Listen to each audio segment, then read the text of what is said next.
let's start with what ADHD is. Yeah, it's a neurological or neurodevelopmental, they say, disorder. So it's not a mental health issue. It's not a learning disability. It's really a lack of dopamine in the brain. And so, not a lack, but less dopamine than others. So, what happens is we tend to have struggles with what we call executive functioning skills. And those are it's the front part of your brain, prefrontal cortex. It's the part of your brain that organizes thoughts, um, uh, has I don't know how do you say it, holds back your emotions when it's appropriate, um, manages time, puts things in sequence, plans ahead, or it's the organizing part of your brain. And so people with ADHD struggle with time management. They they see things in two time frames, now and not now. Nothing in between. So if I would tell a student, this is not due now, it's due next week. Oh, well, then I don't have to think about it. And they don't think about it until the day of on the bus. And so long-term planning is a struggle. We have short-term memory issues. Sometimes people with ADHD are impulsive. Now, in a kid, you might see them being hyper and physically jumping around. An adult, you might see them jiggling their leg, um, talking too fast, interrupting people, that type of thing. Um, but it's not just an occasional feeling stressed and scatterbrained or forgetful. It's something that has to start in childhood. So you can't develop it as an adult. It's something that you may not have known you had it, but you had it all along. Um, so a lot more I could say about it, but those were some of the big ones. Yeah, and it's quite interesting because I think even with especially the rampant technology and all of that, some Mhm. of the symptoms are not due to ADHD. We're just, you know, Mhm. Yep. we're just part of the product of what's going on.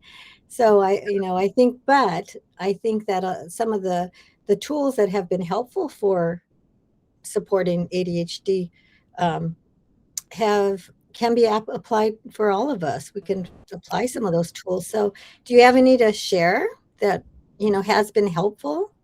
Yeah. And you're right. I would say over 50% of the people that have gone through my group coaching program do not have ADHD. Mhm. They benefit from what I call ADHD friendly strategies. Um, and one of the biggest ones is when you have a project, instead of just thinking, okay, I have this project, it's due in 2 weeks, break it up into little tiny bite sized pieces because your brain is going to get overwhelmed with a big, vague task. So you need clarity to move forward. And so instead of saying, I've got to um, write this report, well, why not say, I'm going to write the first sentence? I mean, that sounds really dumb, but it's No, it's much easier to get started if mhm, it's something that's just laughably tiny little action. But every big project starts with the first step. And exactly. getting started is difficult for people, not just ADHD people, but if it looks overwhelming, then we tend to procrastinate about doing it. And Mhm. so I would say break things into little tiny pieces, and get over that resistance of getting started. And then the momentum will kind of kick in. Um, Another thing that I teach is what's called the 90-minute sprint method. And that's similar to the Pomodoro technique, which you can look up, but it is where you take a priority and you have to pick something that moves the needle. You can't just um, You can't do everything on your list. They're not all equally. Really? Yeah. So you have to prioritize. I tell my clients to write down 3 or less big focus priorities on an index card, put it on their desk, and then the next day, that's what they start with. Because if you get the important things done, even if the rest of the day goes haywire, you still won because you got the important things done, So, Yep. so you take one of those things and you clear off all distractions that you can. Put your phone in the other room, turn it off, close the door, put noise canceling headphones on, close all your tabs, and then set a timer. I would start with 25 minutes and don't go over 90. 25 minutes is what I do. And then you take you just do deep focus work on that one thing. If something else pops in your head while you're doing it, I have a little sticky pad and I write it down real quick and I stick it in what I call the parking lot. So you're parking it just like you would park your car, and then you don't keep going back to your car. You do whatever you're doing and then you go to your car. So you put it in the parking lot, then all of a sudden you don't have to remember it anymore. You don't have to feel that urgency of, I better do it now. I better stop what I'm doing and do it now or I'll forget. Nope. Just write it down, have a notebook or sticky pad or something, and immediately go back to what you're doing. And then when the timer goes off, I tell my clients to get up, physically stand up and take a 5-minute break. And if you're going to go over 5 minutes, set a 5-minute timer. But you walk around, it resets your brain, go to the restroom, get something to drink, switch the laundry, from the washer to the dryer or whatever. Just do something physical, because that does neurologically, it does recharge your brain a little bit. But that's one of the things. And then each little small step, celebrate, check it off, get that little dopamine hit, Don't wait until the entire big, huge thing is done before you celebrate, if that makes sense. So that's one thing I think is really helpful. I guess that was more than one thing, but it's no, this is great. But it's the big rocks, because that's also from Stephen Covey. Get those big rocks first, otherwise those little ones will, you do it the other way, they won't all fit. Sand and the pebbles goes around the big rocks. Right. And I really like how you mentioned the focus, and breaking up the time to 25 minutes. And I love the sticky note tip. That's great. I'm going to start using that, because you say something and before I forget, and especially for this woman 50 plus, we're afraid of forgetting. So that's a great tip. I love it. Yeah.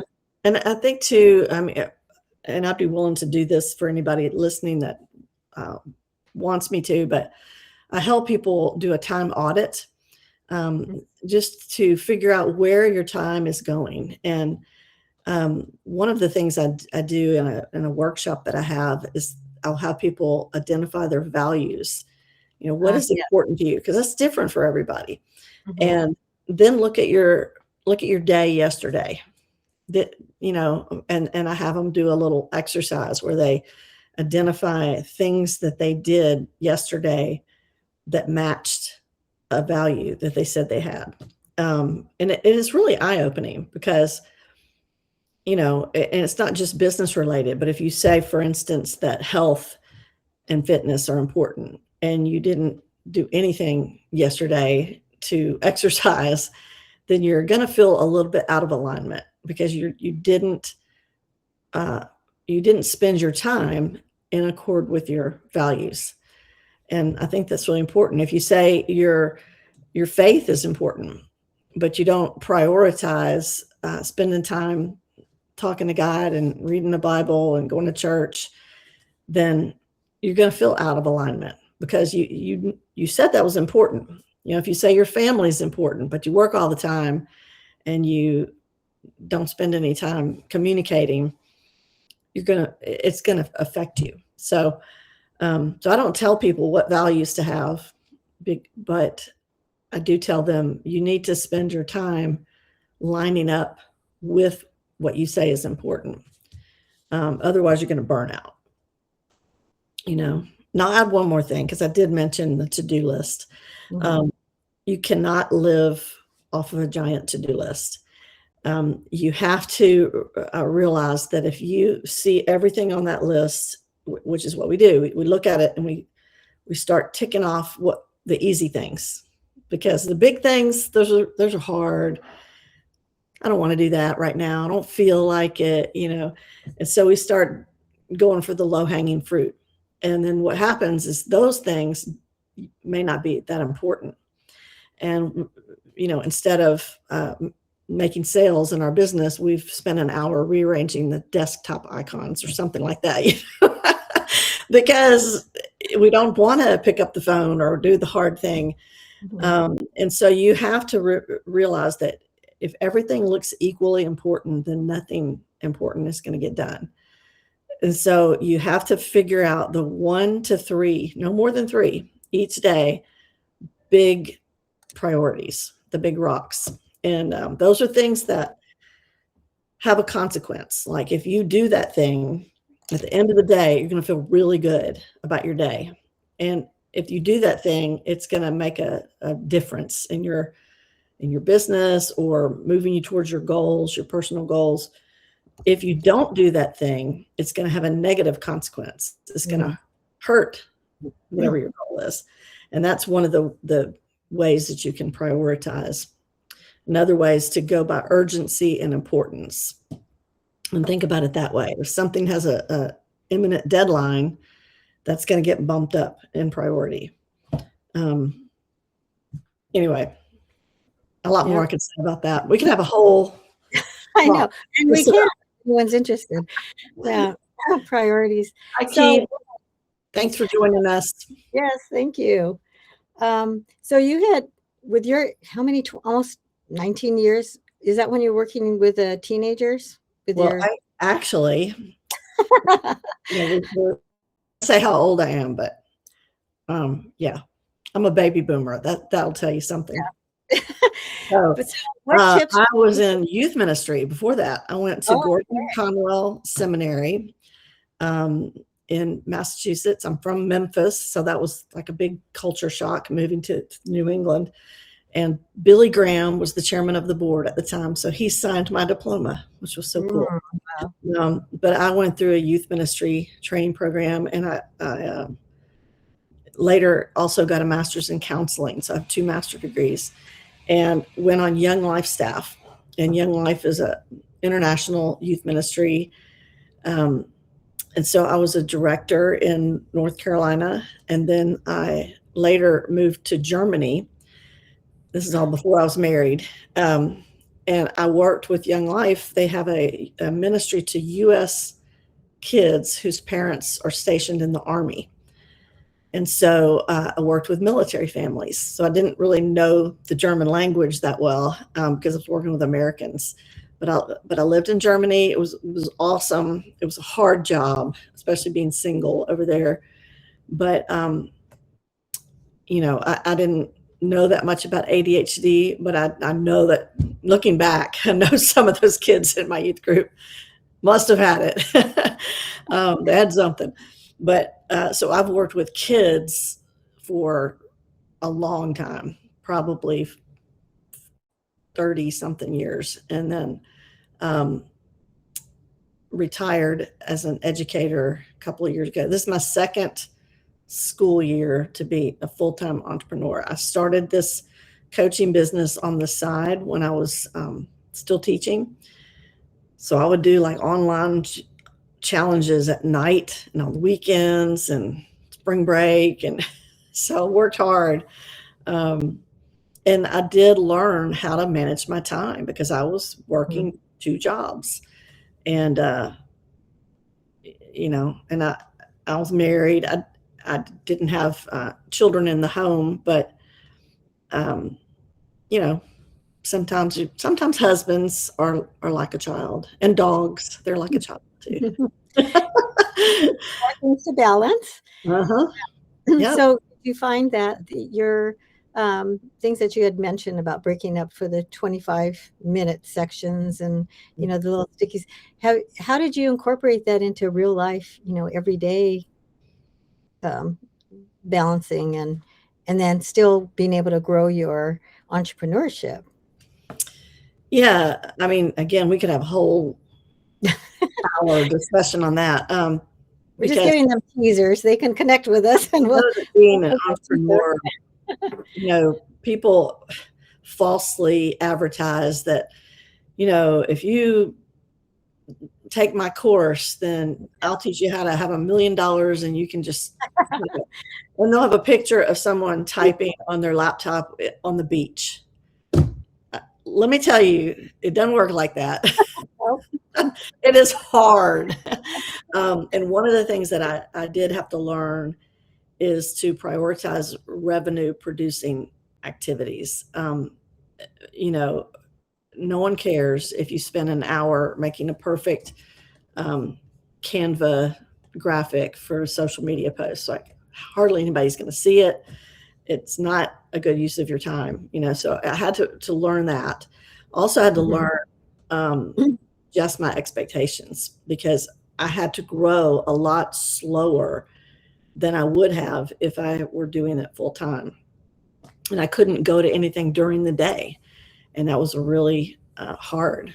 And so, you can't compare your beginning stage with somebody else's chapter 10 and they're doing it full time, so you have to adjust your expectations.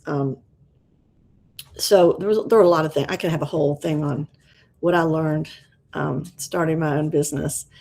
Yeah, we all have to work with the opportunities that each one of us are given, acknowledging the gifts that God has given us uniquely. And then, working together. That's why I really enjoyed the Substack and the community I'm growing of purpose-driven Christian woman. And and I host a monthly networking and marketing group.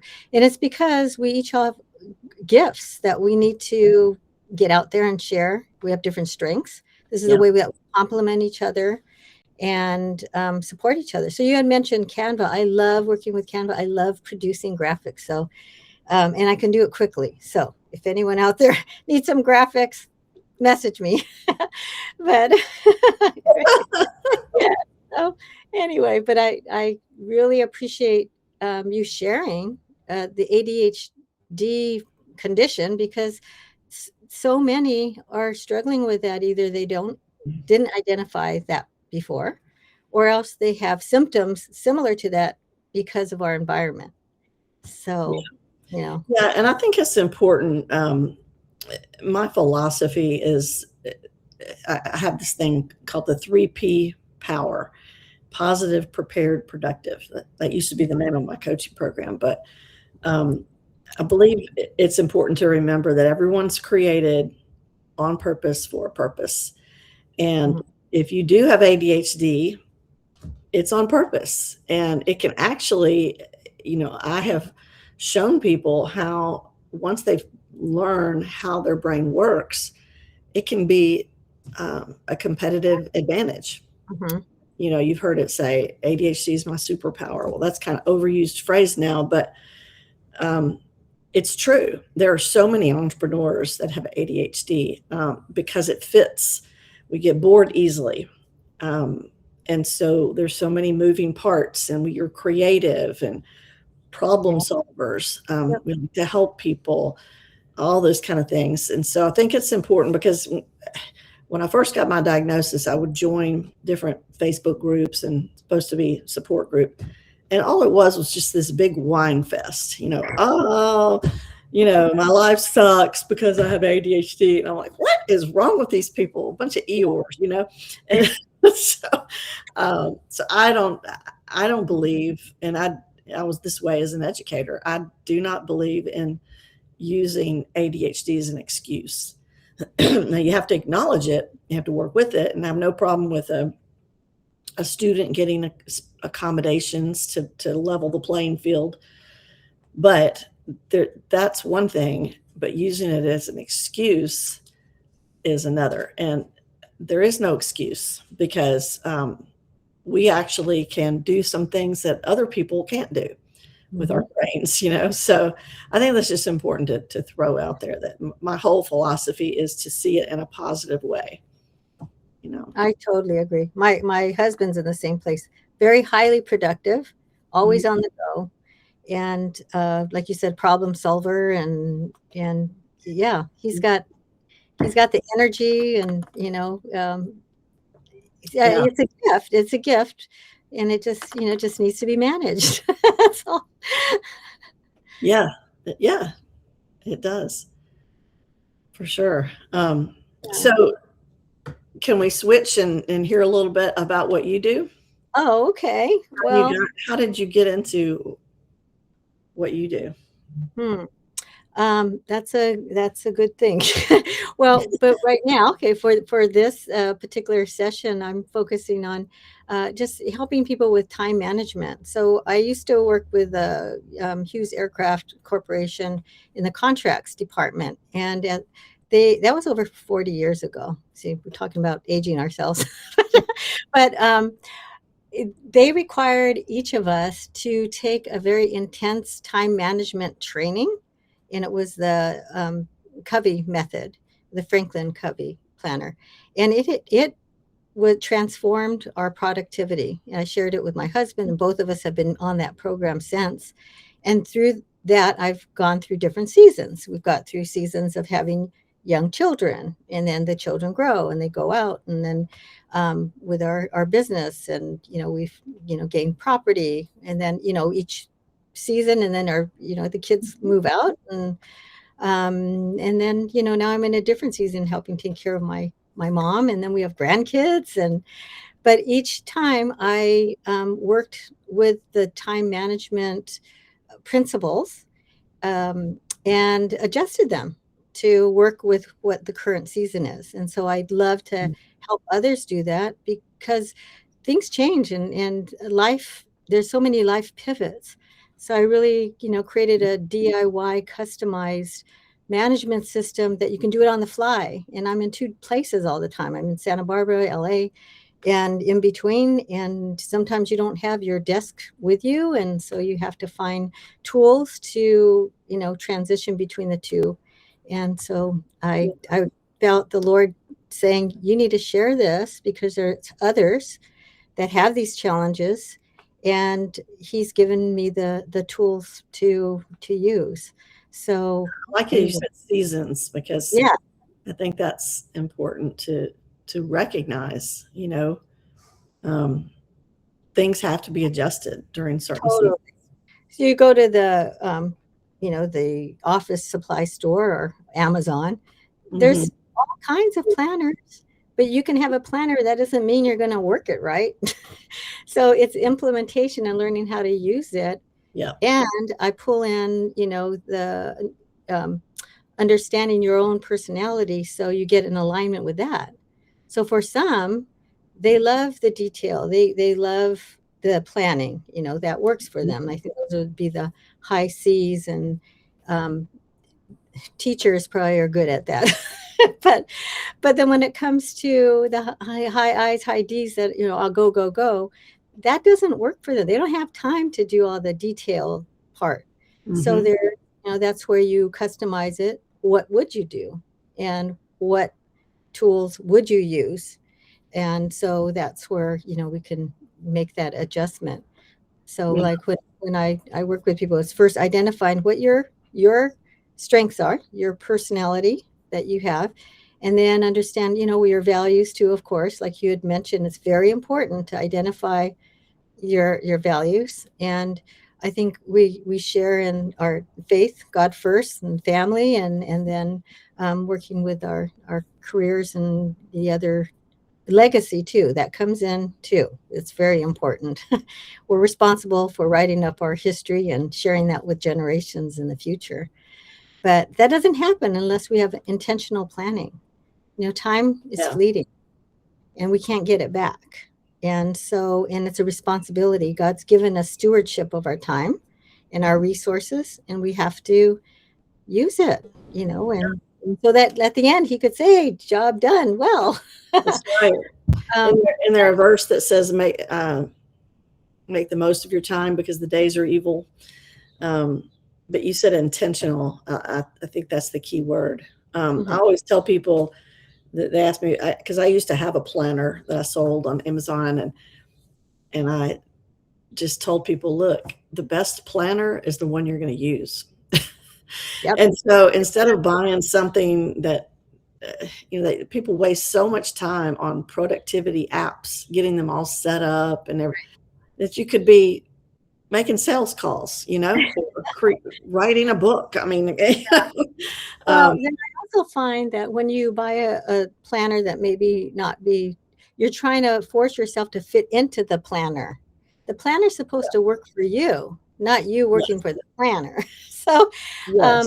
I found a way you make it yourself. I'm gonna, I have the equipment. I've got templates for them to use, and you get your own notebook binder, and it's much more economical too. Mhm. Or Yeah. go ahead and pay, you can pay actually, hundreds of dollars on planners. But and if you figure out that works for you, that's okay too. But Mhm. it's not the tool itself, it's how you apply it and implement it. Right. With anything, with any coaching. Yeah, and I think this might be a good time too to talk about time blocking, because Yeah. a lot of people say, "Oh, well, you shouldn't have any white space on your calendar." But What? if you have ADHD, No that's way. crazy. Well, what they mean is even leisure time is supposed to be Oh, planned. I see. Okay. But That's if too you have much. ADHD, you don't like to be boxed in like that. And so time blocking is fine, but I would say keep it loose. For instance, instead of at 10 o'clock I'm going to do this, and 10:15 I'm going to do that, and 10:30 I'm going to do that. Just say from 10 to 12 I'm going to do admin tasks, Mm. and you have a list. From 8 to 10 I'm going to write. Just give it some categories instead of, and then you still have your three things, and you take one of those things and break them down into steps. And some of those you're going to schedule for later. Some of those you might delegate or automate, and some of them you're going to do yourself. But I think that's important, just to block off chunks of time to do a certain category of activities. That actually is a good point. When you first mentioned time blocking, I thought that was too.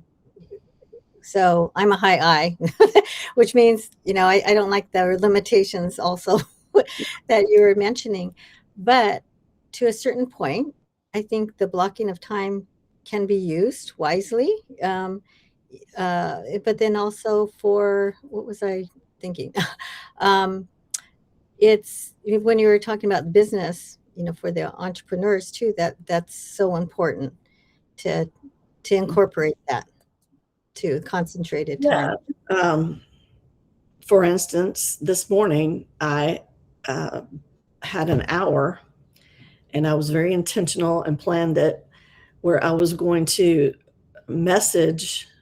send a voice memo to past clients, and then invite them to tomorrow. I have a free webinar tomorrow, a free live masterclass on creating momentum, and I'll put the link. Yeah, we'll It's share that at Yeah, the it end. doesn't. It's not letting me chat right now for some reason. But anyway, I was intentional, and I had a list, and I had a script, and I just boom, boom, boom, boom, and that's what I did. And if I had said I'm going to do it in between things, I would not have been as productive. So I have to focus on just one task in a time container, and that works better for me. Mm. Oh, I know what I was thinking when you're talking about the time blocking for business. You just When got you blurry, by the way. I don't know if you moved your camera, but Oh, no, could be. you're all blurry. I'm still blurry. I don't know. Oh, Still blurry? it's getting a little better. Yeah. Okay. There you go.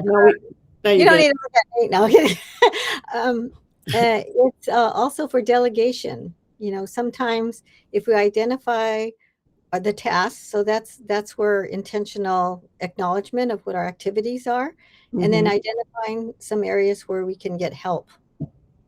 So that's Yeah. important. Also with caregiving, that's important to start identifying, okay, what can others help with, and Mhm. what others can't. So, that goes with everything, whether it's personal, professional, it comes with it. And you know what? For those that, don't know Jesus, he did the same, with the disciples. He gave them different assignments Mhm. according to what their gifts were and what their strengths were. Mhm. And don't expect to do everything on your own, because look at, he sends them out two by two most of the time, and in groups. We need each other. And so that's another reason why I felt it important to at least host ways for others to connect with each other.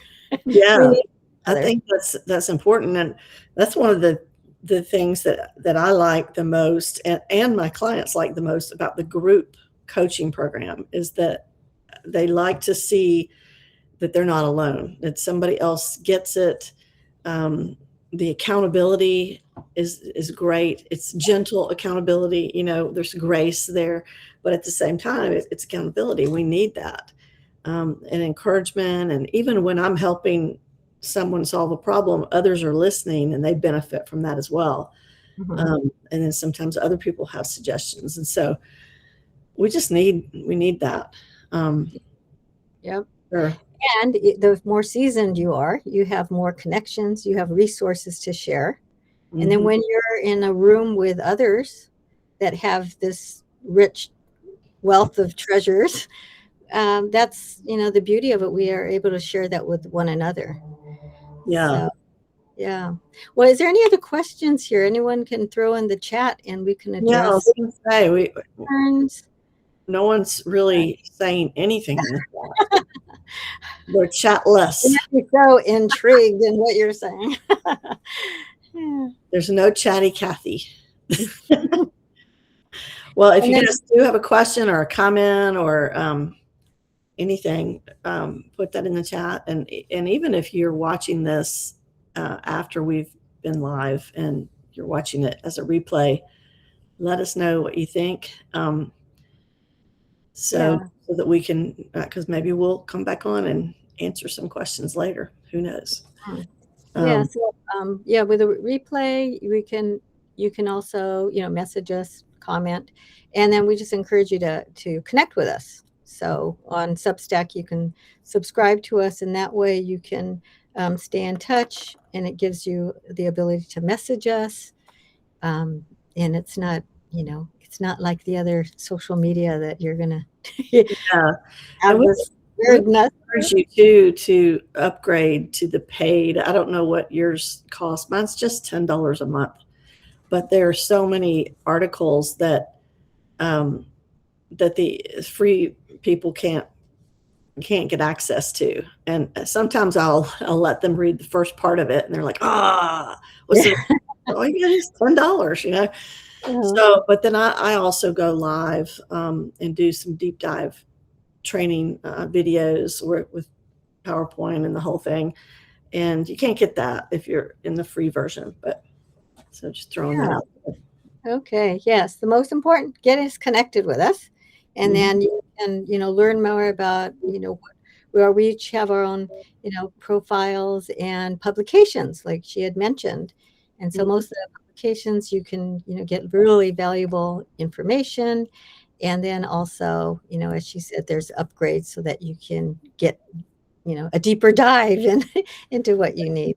But we also, have special events and things. So um, I will be publishing our recording here, and then we'll include some links for like your webinar that you have uh, Mhm.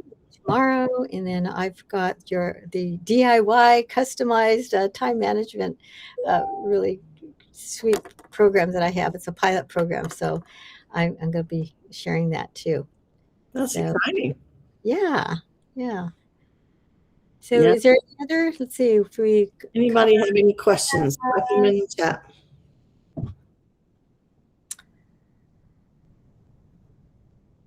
Well, so if you wanted to leave the listeners with a final word of encouragement, what would it be?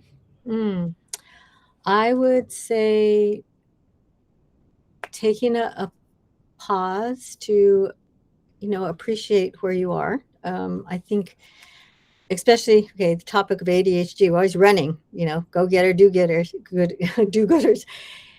To take that pause and just, I don't know, be with surrender.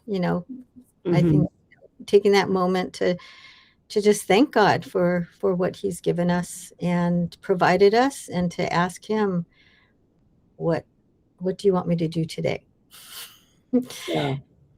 Yeah. If you are a believer, one of the things that's helped me this year, and it's not that I wasn't doing it before, but I've been more intentional about trying to pray through my business, meaning pray about this before we go live. Everything I do, every decision that I make, I'm trying to pray about it, so that I'm very careful to try to serve the people the way God wants me to, for Him to bring in, instead of me worrying about, oh my gosh, I got to make a sale. I'm not going to be able to pay my bills. Just God, bring in the people that you want me to help, that are in alignment, that match, and, show me where to turn in this decision that I have to make, or whatever. I think that's helpful. Yeah. So I was just on a call with Kelly Roach, and she had some really good encouraging words as far as for us as those that we need to get out there, and that is actually, we're the light of the world. We have something to offer, and it's our responsibility to shine. And that's actually, what the base is for my memorable connections too. I love to raise the visibility of those that have something to offer. So that's why I do the live interviews and help them with their graphics, Yep. and just to attract that, attention, so that then you can explain what you've got to offer. But I think if you're on this call or you're watching the replays, you have this drive to do more, to serve more. You know that you have a purpose, and there's so much that God wants us to do, and there's potential out there, and it's going to happen. So yeah, you mentioned Kelly Roach. I'm a affiliate for her business program, so I'll give you that link as well if anybody's an entrepreneur. She's got great training, virtual business school. And you do have to be careful who you follow nowadays, but Kelly is a person of faith and really knows her stuff. So but yeah, I think that when it comes to online businesses, things have changed. And when it was the pandemic, everybody was like new to online things, and you could sell easily. It is not like that anymore. People have been burned. They've given money and didn't get what they expected. And they don't trust as easily. And I get that. So I think it's important, even though I don't love myself on camera, like we were just talking beforehand. I don't have a background on Substack, and so my hair is all frizzy, and like, who cares, Well, look at mine. I had to grab one of my old banners to put behind me. I don't love being why. on video, but I think it's important because people need to see the real us and see if there's an alignment. That's why I invite people to a paid workshop, so that they can see what it's like to work with me. And then I invite them into coaching. Now, some go straight into coaching, and that's fine.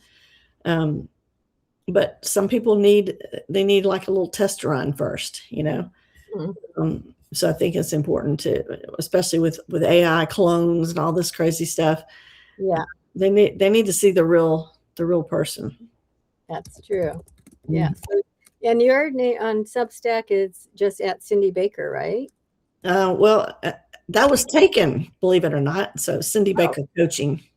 Coaching. Okay. I Yeah, think. make sure you're connecting. Let me make sure it's exactly. I added it to the chat. So if there's a correction, go ahead and add that. Let me make sure. It is cindybakercoaching.substack.com. Okay, got it. Yes. So it's super simple to connect with. Actually, when you're on here, yeah, it should be very easy for them to find us. Mm-hmm. So what you have coming up is a webinar tomorrow, and that was on, what did it again? It's on momentum, how to create and maintain momentum towards your goals, and a little less than an hour, and it is it's a really good masterclass if you're able at all to come live. And I will be telling the people who participate about my next workshop. I mentioned a workshop, and that I have one in July, and it's a great workshop called Focused and Finished. And then I do have in the summer, I have a special for working one-on-one with me, but I can only take like 3 people. And then I do have a few openings in my group, but not many. So if anybody's interested in working with me, I tell people I help you overcome overwhelm, manage your time, your energy, your focus, so you can follow through on the important things. And, well, that sounds great. And then when you're ready to go, give me a call and I'll get you out there. Yeah. So if you're listening to, make sure you grab Sandy's time management resources and come to my workshop tomorrow. And, yeah. All right. We're not chatty. The next time we come live, we want some chatting going on, Otherwise, you got to just listen to us go on and on and on. Yeah. Okay. Well, great. And then, we'll be sure to put the links into the replay. And then I actually have just a link for the time management. I'm going to start in September. But before that, I've got personality time. What do you call it? Time blocks for that. But yes. So we've got a lot of things offering to help you take the next step. And thank you. Just give the feedback, because we were here for you. We're here to help in any way that we can. And also any other topics we'd love to address. So have a great afternoon. Please get in touch with us and follow us, and we'll be in touch soon. Okay. Yeah.